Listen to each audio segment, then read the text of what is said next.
Dear students, once again welcome to online classes of Advanced Senior Secondary School मुंडाल Bhiwani. इस video में हम discuss करेंगे, tense ही चल रहे थे तो पास्ट इंडेफिनिट लगातार ही कर लेते हैं। हमने प्रेजेंट इंडेफिनिट किया था तो इंडेफिनिट को ही खत्म करते हैं पहले। तो पास्ट इंडेफिनिट हमने प्रेजेंट इंडेफिनिट में बात की थी। इंडेफिनिट का एंटोनाइम इंडेफिनिट, अनिश्चित, कौन अनिश्चित, क्रिया अनिश्चित। वर्तमान में क्रिया अनिश्चित थी, प्रेजेंट इंडेफिनिट। आज पास्ट में क्रिया अनिश्चित है, पास्ट इंडेफिनिट। और हिंदी की अगर बात करें, हिंदी में इसकी पहचान करें तो मोस्टली जो है ना यही आता है, वाक्य के अंत में आ के ई। लेकिन जैसे हमने पिछले टेंस में करेक्शन की थी, यहां भी हम थोड़ी सी करेक्शन करना चाहेंगे।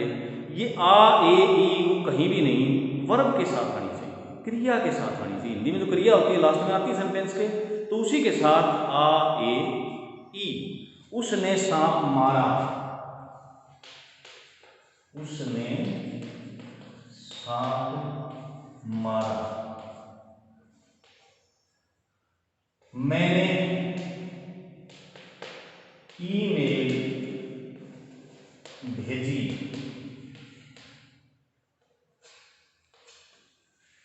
दोनों देखो, मारा मारना क्रिया है, मारा आ, भेजना क्रिया है, भेजी ई। इस तरह से भाई हम फुटबॉल खेले, खेलना क्रिया है, खेले ए आ गया। तो इस तरह से आ ए ई क्रिया के आखिर में आनी चाहिए और हम तब कहेंगे ये पास्ट इंडेफिनिट का है। तो ये तो एक सिंपल सी बात शुरुआत की थी। अब थोड़ा सा आगे बढ़ते हैं। ये टेंस बहुत इंपॉर्टेंट है, बहुत मतलब वाइडली यूज्ड।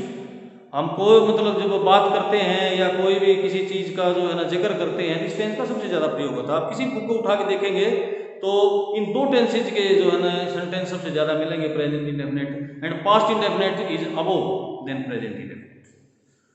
तो इसकी थोड़ी सी और बता दूं, नियर पास्ट। जब हम नियर पास्ट की बात कर रहे होते हैं तो पास्ट इंडेफिनिट का प्रयोग करते हैं। अगर दूर चली जाती है तो बात फिर परफेक्ट आ जाता है। तो नजदीक भूतकाल की बात करें, जैसे उसने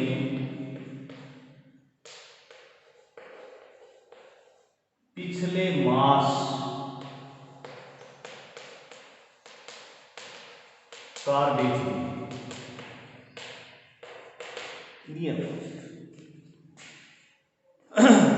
शिवा ने पिछले साल पोस्ट ग्रेजुएशन पास की।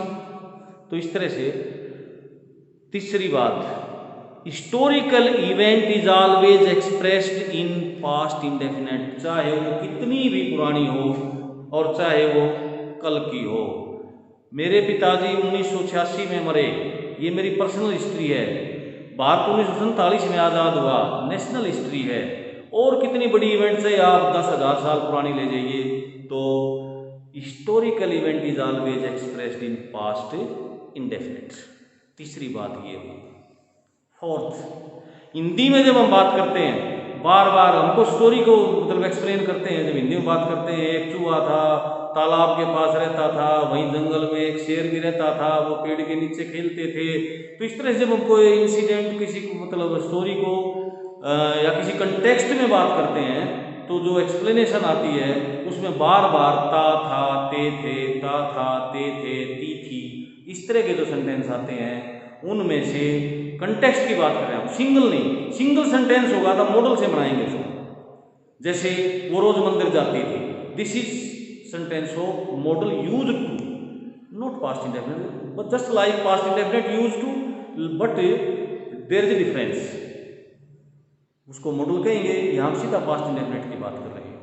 तो सिंगल सेंटेंस होगा तो उधर चला जाएगा। कोई कंटेक्स्ट है, कहानी है, स्टोरी है, जिक्र चल रहा है, बार बार ऐसा हो रहा था, थे थी, तो वो भी क्या मतलब पास्ट इंडेफिनिट में ही जाएगा। तो ये थे, एक बार फिर ध्यान से सुन लो, सेंटेंस के लास्ट में आ ए वर्ब के साथ आ ए ई, near past, historical event and context and story में जो है ना था, थे थी। तो ये थी इसकी पहचान की बातें। अब बढ़ते हैं आगे। Pattern, pattern is also very unique.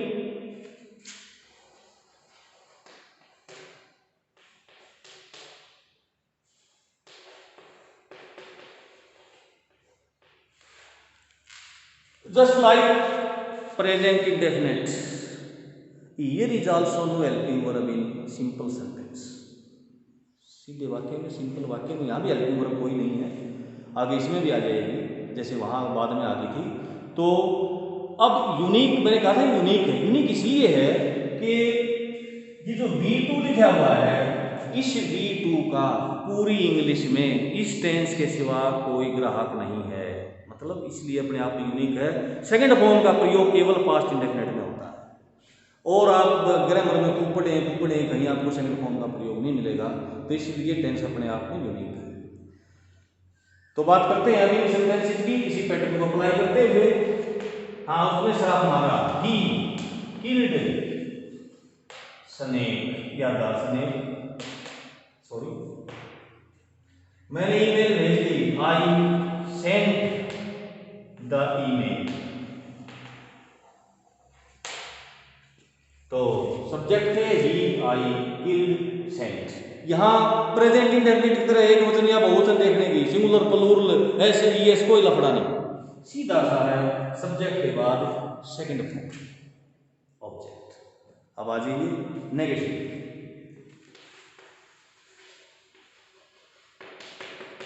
Negative जैसे पहले बात की थी हमने, वही यहाँ पर भी है, हेल्पिंग वर्ब की जरूरत पड़ती है नेगेटिव में, इंटरोगेटिव। तो यहाँ जो है ना उसी का मिलता जुलता डू था, जैसे वहां पर यहाँ डिड है, पास्ट मतलब second form, past form of second form of do. तो subject plus did not plus V1 plus object. बस थोड़ा ध्यान देने की बात यहाँ पर ये है कि V1 आ गया, जैसे यहाँ V2 था, V2 से हम V1 पर आ गए हैं, वर्ब की फर्स्ट फॉर्म पर आ गए हैं। और ऐसा नहीं है कि सेकंड फॉर्म नहीं, सेकंड फॉर्म अब भी है, ये repeat second form of do. तो सेकंड फॉर्म अब भी मौजूद है इसके अंदर, लेकिन ये ध्यान रखना नेगेटिव इंटरोगेटिव में जैसे डिड आएगा, डिड के बाद जो है ना सेकंड फॉर्म नहीं, फर्स्ट फॉर्म लगानी है। तो इसको लागू करते हुए, he killed snake, he did not kill snake, इस तरह से इंटरोगेटिव।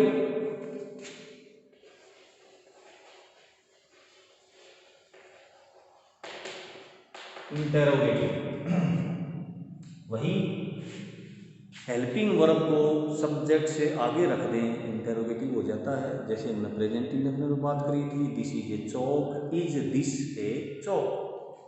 तो helping verb is here did, तो डिड प्लस सब्जेक्ट, और फिर वही बात आ जाती है इसकी जो है ना दोनों मिला के दें, और जो फॉर्म बनती है वो कॉन्ट्रैक्टिव जिसको कहें डिडंट बनती है।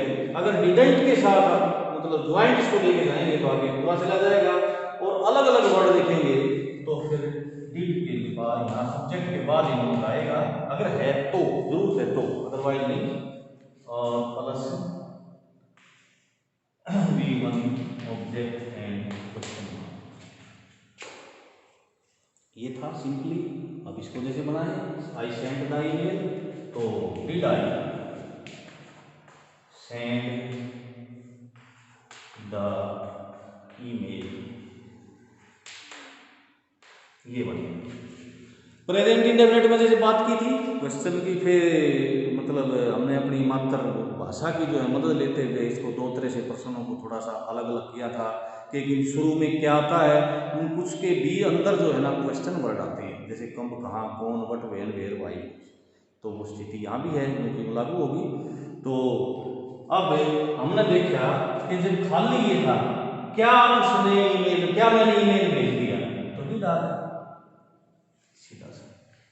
अगर मैं यूं कह दूं तुम दिल्ली में कहाँ ठहरे, अब बात स्थान की आ गई। स्थान के लिए कहाँ, कहाँ के लिए वेयर वर्ड, वो यूं का विषय but, when, where, why, whose, whom। जब इनकी जरूरत पड़े तो इनको कहाँ एडजस्ट करें, तो ठीक वैसे ही इनको आगे एडजस्ट करेंगे। तो हम कहेंगे where did you stay in Delhi.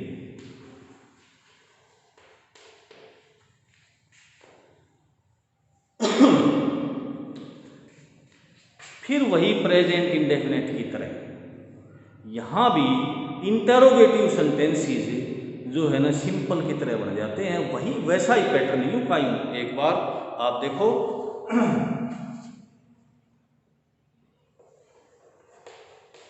मेरा पेन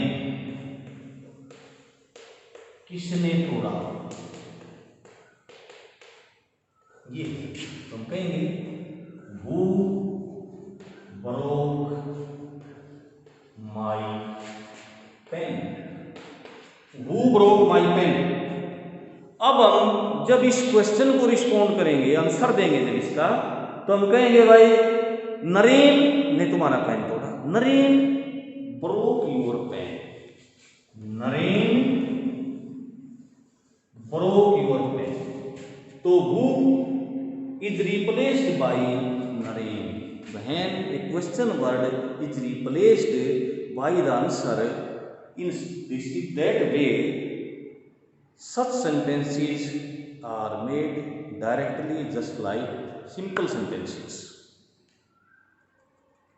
तो ये था past indefinite, very important tense, very easy.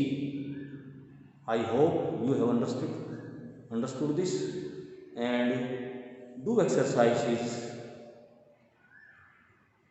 जितना आप ज़्यादा से ज़्यादा कर सकें, ज़्यादा से ज़्यादा आप जितना कर सकें, सिंपल में, इंटरोगेटिव में, नेगेटिव में, फिर क्वेश्चन वर्ड वाले, और फिर ये लास्ट में किया, इस तरह के अलग अलग 2-2, 4-4, 5-5 वाक्य भी आप बनाओगे तो आपके जो है ना 25-30 सेंटेंस हो जाएंगे। और एक्सरसाइज करना इसी के साथ। Thank you.